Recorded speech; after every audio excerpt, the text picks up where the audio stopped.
They want the shoe to be put on the other foot. Amen. I'm going to say something right here that has gotten me in trouble before, but I'm going to say it because I ain't scared of trouble. There are a lot of black folk who are not just looking for equality.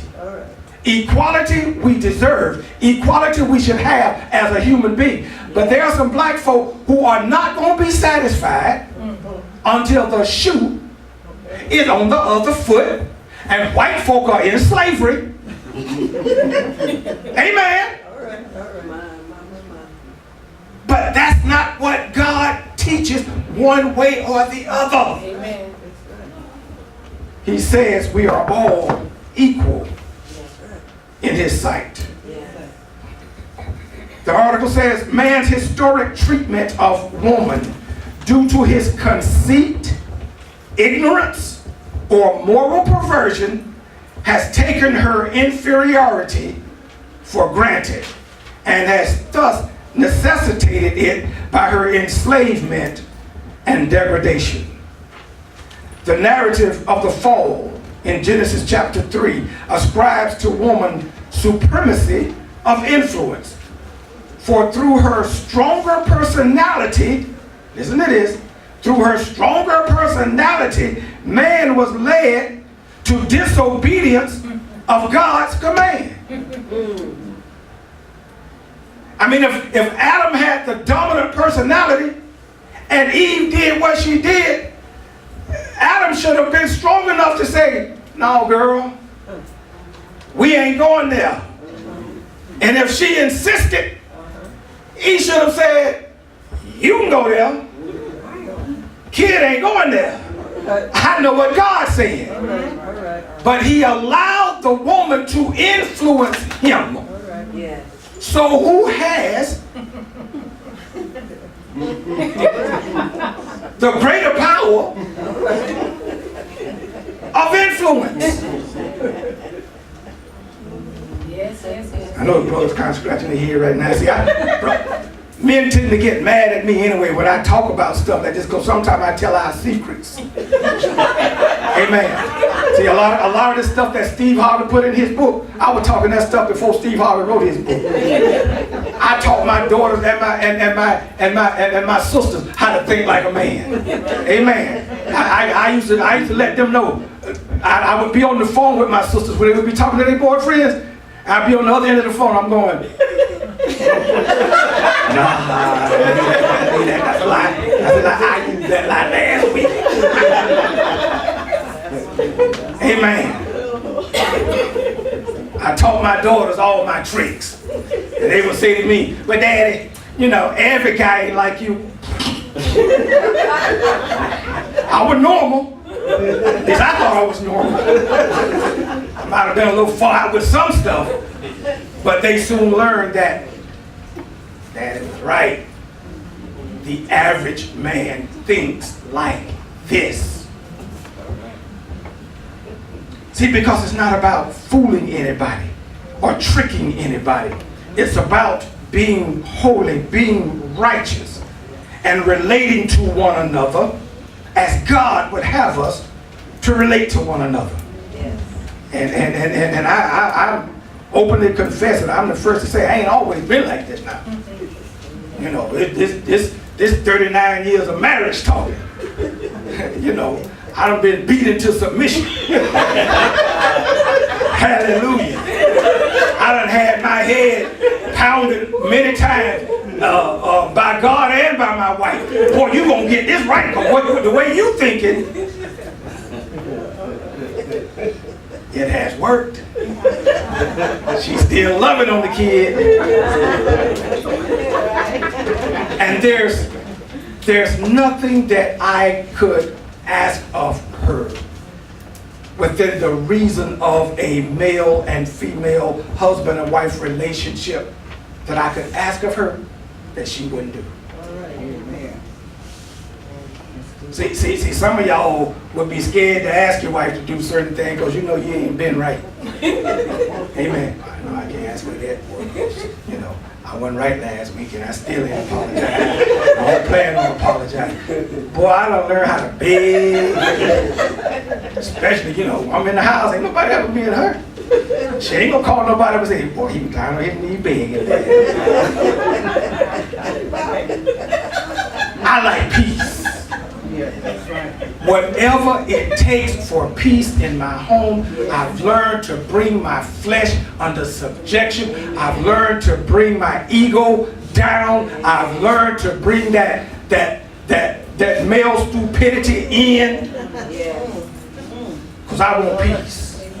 Amen.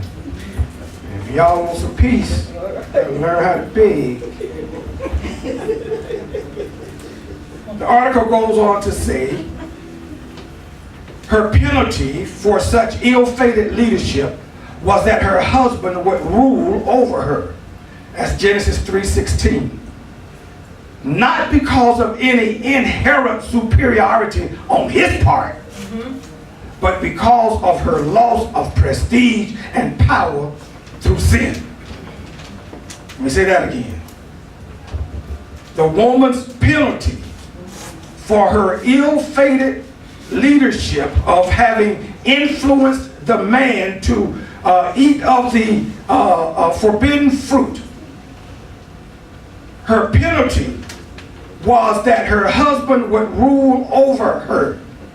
The husband was not given rulership over her because of any inherent superiority of the man. It wasn't that Adam was all that and a bag of chips that God decided, I'm going to let the man rule over the woman. No, it was because the woman did what she did. And God, as her punishment, said to her, your husband will have rule over you. Prior to that, they were equal in everything, in every way. You go on to read the passage of creation, and it says, in the beginning, God created them, male and female created He them, and He gave them the authority to rule. He gave them the ability to subdue them together, equally. Eve messed it up when she influenced the brother in the wrong way. And that's one of the things that I encourage women about, and I warn women about. We really do want to do the right thing. We really do. If we love a woman, there ain't nothing that we won't do when we truly love that woman. However, if we sense at all that you are toying with our emotions, if we sense in the least little bit that you know you got me and you just pulling my string, now you got a problem. Okay? Because we're going to reel them strings in, we're going to tie them in a knot, burn them at the end so they can't come loose no more. Now you got to deal with this old knucklehead me. I'm glad my wife didn't have to deal with the knucklehead me. Man, she had to put up with it for a little while at the beginning of the marriage, but I'm glad that she learned to receive the love and allowed me to love and express my love to her without having the fear of her taking advantage of my love. She's never taken my love as a sign of weakness and tried to play with or toy with the love that I've shown her. If y'all do that to us, y'all hurt us. And when we get hurt, as Bishop Jay said, we go in a cave. Amen, a real cave. We close off.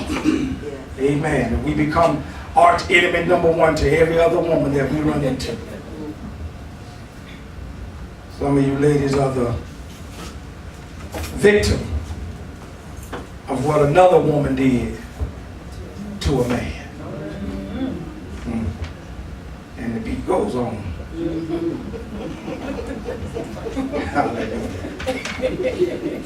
It's a vicious cycle. The article says, in that act, she forfeited the respect and confidence which entitled her to equality of influence in family affairs. Her recovery from the curse of subjection was to come through the afflictive suffering of maternity. For as Paul puts it, she shall be saved from the penalty of her transgression through her childbearing. Excuse me. And you can find that in 1 Timothy 2:15. Sin, both in man and woman, has been universally the cause of woman's degradation. All history must be interpreted in light of man's consequent, mistaken estimate of her endowments, her worth, and rightful place. This I found very interesting in the article. It says, the ancient Hebrews, and this ought to hit home with the black folk who say, you know, they ain't Christian, they Hebrew. Hebrew. They done did a little bit of study, they got about that much knowledge. Amen. And they know that they're of a Hebrew tribe, that the American black that was brought over from Africa was not of the African descent. They were of Hebrew descent. And I'm in agreement with that. I've read the article, I've read some of it, and I'm in agreement with them. You want to be Hebrew? Fine, be Hebrew. I ain't got no problem with that. All right? But it was the Hebrews that God was dealing with. So if you're Hebrew, then you ought to be studying this Bible because it was written to and through the Hebrews. Amen. Amen. It says the ancient Hebrews never entirely lost the light of the original revelation, and more than any other Oriental race, held woman in high esteem, honor, and affection. It says Christianity completed the work of her restoration to equality of opportunity and place. Wherever its teachings and spirit prevail, she is made the loved companion, confidant, and advisor of her husband. That's what it should be. Should have been. But Christianity has not always been fair and equal to women. The men in the church, if they didn't know nothing else about the Bible, they knew two scriptures. First scripture all the men knew, Jesus wept. The second scripture they knew, woman supposed to submit. Woman supposed to submit to the man. If they don't know nothing else, they know those two. They know one because it's the shortest verse in the Bible, Jesus wept. They know the other one because it's to their benefit to say to a woman, you're supposed to submit. But they haven't a clue of what submission is all about. That's right. I thought I knew. Till my wife taught me. We were doing a relationship seminar one year, many years ago. And she and I had been traveling all over Broward and Dade County doing relationship seminars. And we were at this particular seminar, and she said something that was profound. She had never said before. She said, I submit to my husband. And I'm standing there, you know, jacked up in the chest. She said, I submit to my husband, not because I have to, but because I want to. That light bulb went on to me. What she saying? Let me listen real close to her. What she saying? I thought she was in submission because I was all that. I thought she was in submission because she didn't have no choice. I thought she was in submission because I was being so good and I was being all of that. But she broke that thing down and made me realize and understand and appreciate the fact that she submits herself to my headship, submits herself to my leadership, not out of a grudging compulsion that she's being beat over the head or the Bible is forcing her to do it. It's because it's what she wants to do. Now, I do help the process because I act right. Amen. Some men don't act right and still want the woman to be in submission. On the other side of the coin, because you know there's always two sides now. On the other side of the coin, there are some brothers that are willing to treat a woman like a queen. But she don't want to be in submission. Damn, man, tell me what to do. That ain't tell me. My daddy couldn't tell me what to do. My daddy ain't tell me what to do. Why you think another man don't tell me? Why you been divorced 3 times?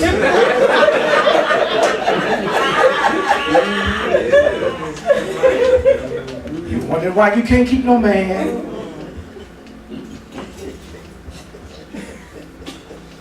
We got to get the balance with this thing, folks. God had the proper perspective on things. Man has messed up God's plan. I'm almost finished. Let me hurry along. The prominence of women.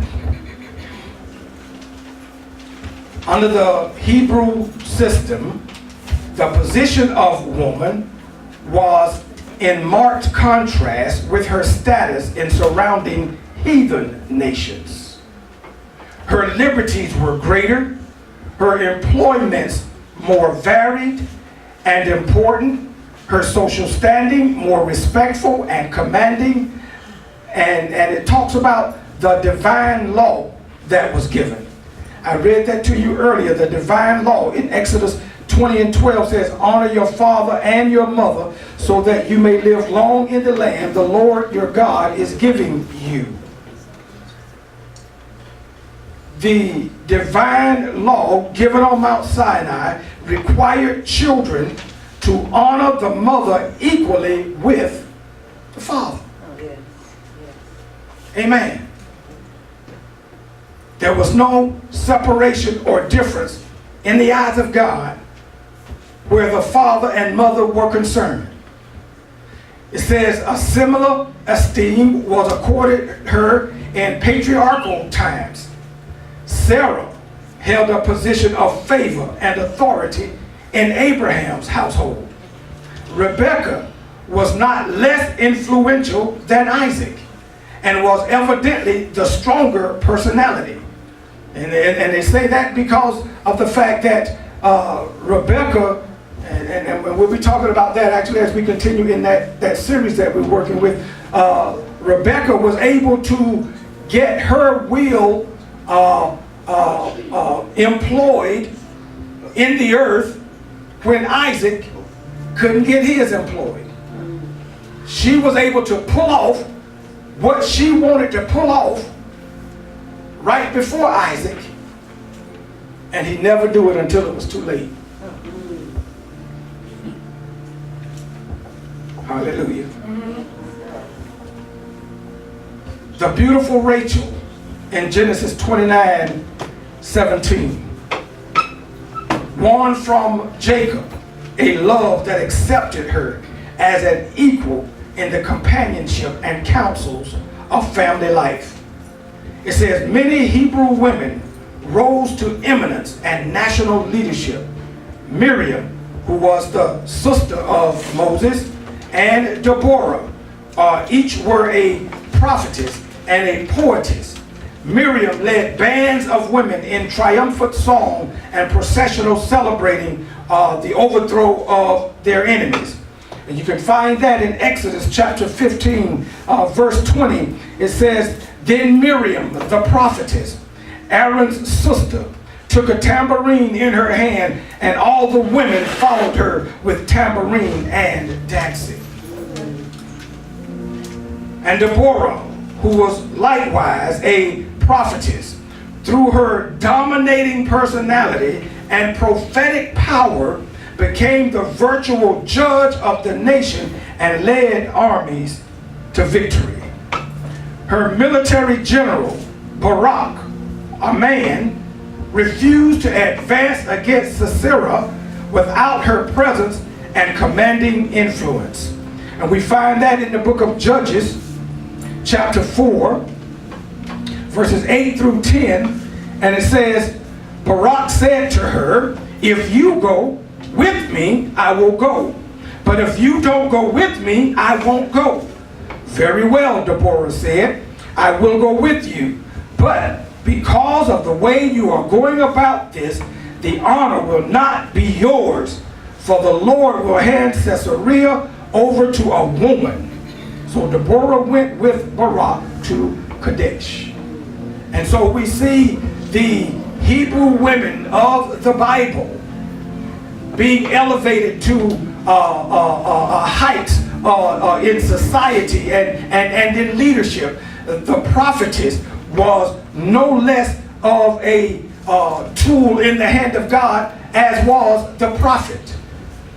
It wasn't that the men as prophets had greater level with God or greater relationship with God than the women who were prophetess. We find one such in the book of 2 Chronicles, chapter 34, verse 22 through 24.